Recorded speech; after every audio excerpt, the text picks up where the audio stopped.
안녕하세요 여러분. 오늘도 감사함과 기쁨이 넘쳐나는 그런 하루가 되기를 축복합니다.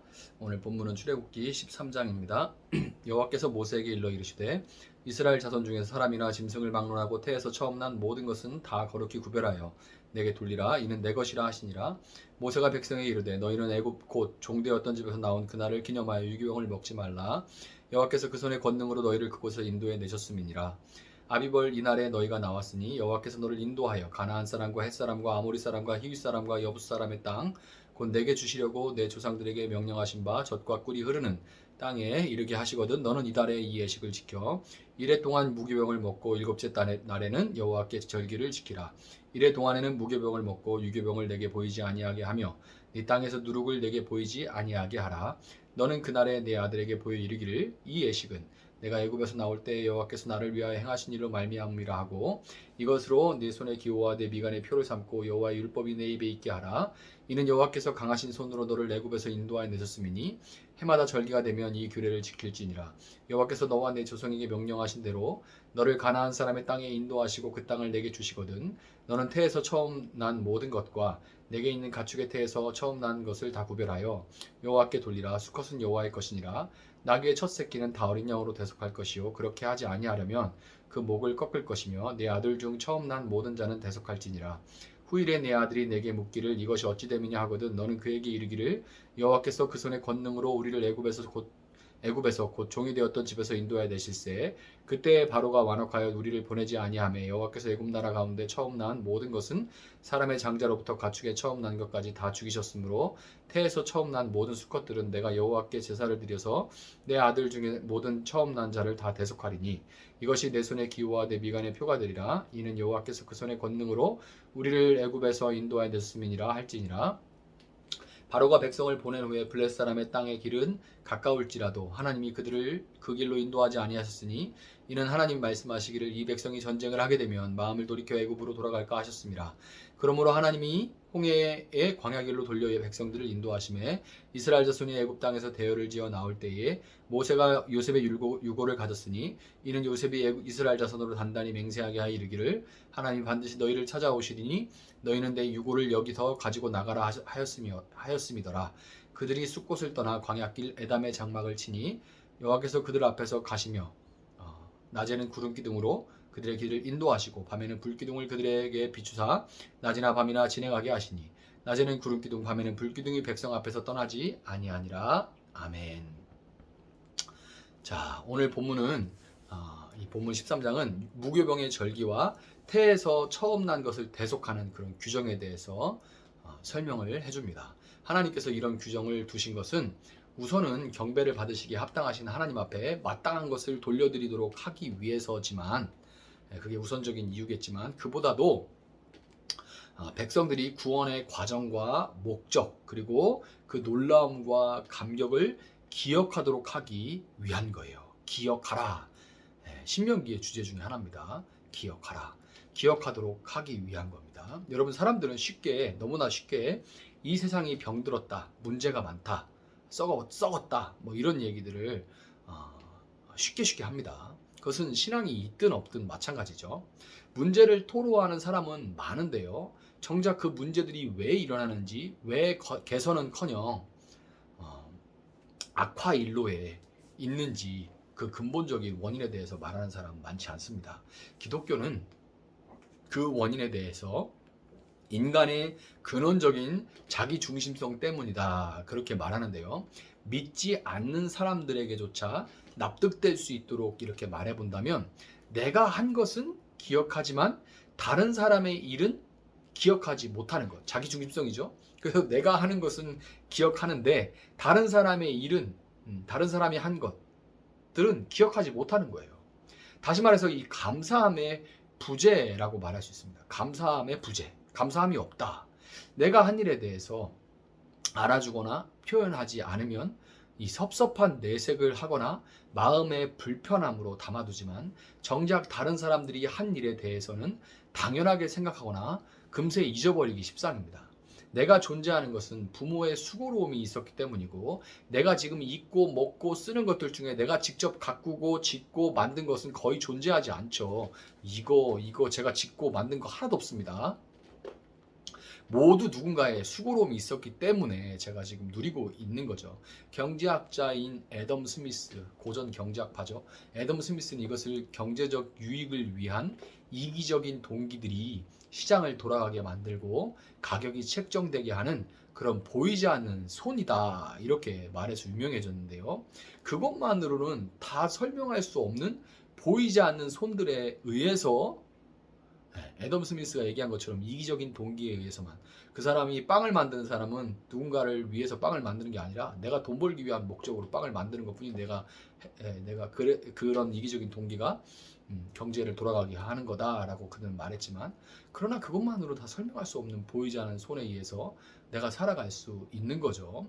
다른 사람들의 노고에 대해 생각하면 자연스럽게 내가 참 많은 빚을 지고 살아가고 있구나라는 생각을 하게 되는데요. 그 빚을 진 대상을 거슬러서 올라가면 결국에는 여섯째 날에 사람을 짓기 전에 닷새 동안 세상의 모든 것을 미리 만들어 예비하신 하나님에 대한 빚진 마음과 함께 감사를 표현할 수밖에 없게 되는 거예요. 참 우리 불평 많이 하는데요. 사실 뻘거벗고 나와서 내가 내 힘으로 가진 게 거의 없습니다. 인간만큼 타인의 보호가 없으면 생존할 수 없는 그런 존재가 없죠. 기린이나 이런 것들 보세요. 나오면 한 5분, 10분? 그만큼에 걸어가는데, 그 5분, 10분인데도 그 사이에 이제 사자한테 당하고 그러더라고요. 사람은 뭐 말할 것도 없죠. 1년이 지나도 못 걷는 친구들도, 좀 늦은 애들은, 그게 사람인데, 그러니 감사할 수밖에 없게 되는 거죠. 부모님을 하나님께서 붙여주셨으니까요.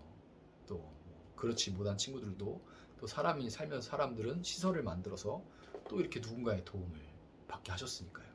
하나님 베풀어 주신 것들을 기억하면서 감사를 돌리는 것을 시작으로 나를 둘러싼 사람들의 노고를 애덤 스미스의 눈이 아니라 하나님이 그들을 통해 베푸시는 것으로 기억하고 진정으로 감사하는 마음을 갖고 그 감사를 표현하는 것만으로도 정말 많은 문제들이 달라질 수 있습니다.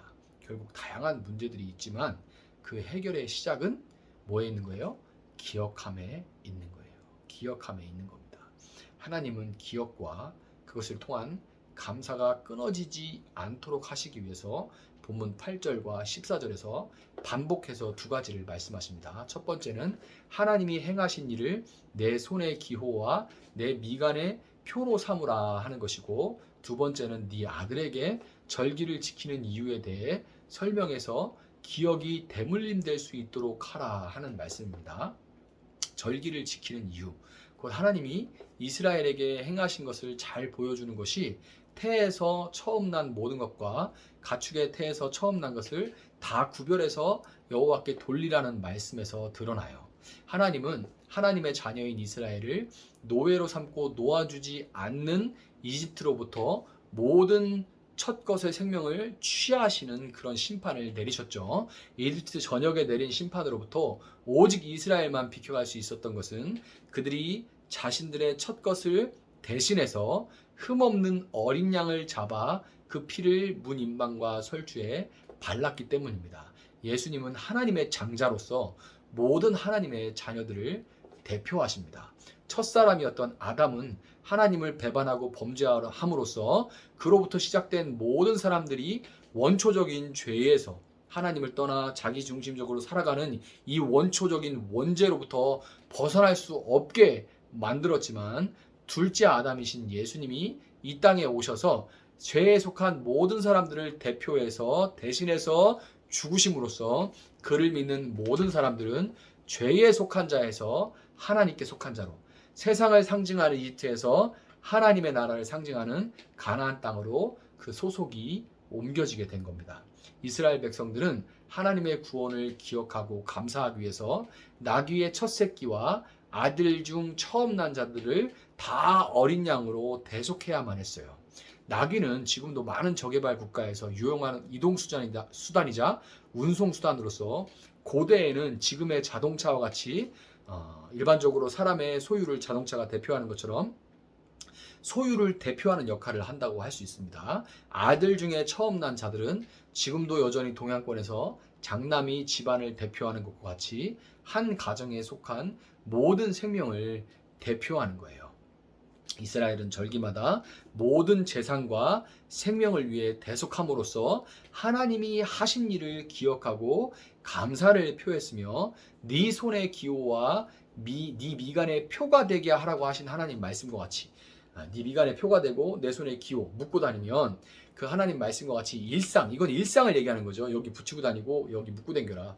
평소에 늘 보고 기억하라는 거예요. 이 말씀처럼 일상에서는 범사의 여호와를 그들은 인정함으로써 범사의 모든 일에 하나님을 인정함으로써 선택의 순간마다 구원하신 하나님의 뜻과 목적에 맞는 길을 그들은 걸어가고자 했습니다. 여러분, 우리는 예배마다 하나님께서 예수님이 우리를 대속하신 것을 기억하며 소유를 대표하는 10의 1을 드리고 우리에게 영원한 생명을 주신 예수님의 이름으로 기도함으로써 감사를 표합니다. 또한 예배 때 선포된 말씀을 붙들고 그 말씀이 한 주간 우리 발의 등이요 우리의 길에 빛이 되도록 그렇게 살아가는 거예요. 이스라엘이 하나님이 하신 일을 기억하고 그것을 자녀들에게 전하는 것을 멈추지 않았을 때 그들은 본문 19절에서 볼 수 있듯이 요셉의 유언에 따라 출애굽 시 그의 유고를 이집트로부터 가지고 나와서 가나안 땅에서 장사함으로써 하나님의 약속이 어떻게 세대를 뛰어넘어서 성취되는지를 그들은 볼 수 있었습니다.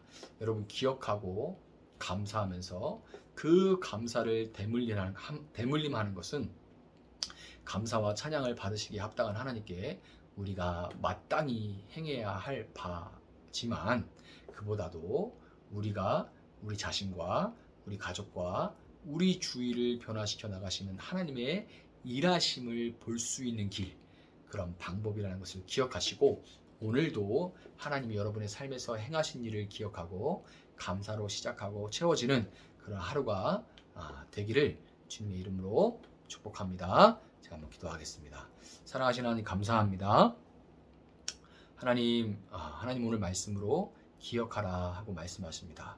우리가 신앙생활을 하다 보면 하나님의 은혜는 어느새 점점점 쇠락해지고 너무나 당연하고 늘 우리가 쉽게 상수로 생각하기가 쉽습니다.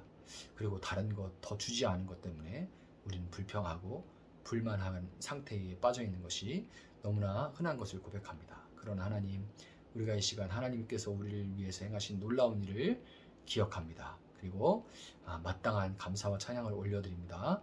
하나님 영광 받으시고 또한 우리가 오늘을 살아가며 하나님이 행하신 일을 늘 일상에서 인정하고 기억하며 우리의 선택의 순간에 우리 걸어가는 길 가운데 늘 하나님과 동행할 수 있는 그런 삶이 되게 하시고 그럴수록 우리 삶이 더 감사가 넘쳐날 수 있도록 감사할수록 더 감사한 일들이 생겨나는 그런 축복된 그런 인생이 될 수 있도록 하나님 함께하여 주시옵소서. 그렇게 행하실 주님을 찬양하며 감사하며 예수님의 이름으로 기도합니다. 아멘. 주신 말씀 붙들고 계속해서 기도합니다.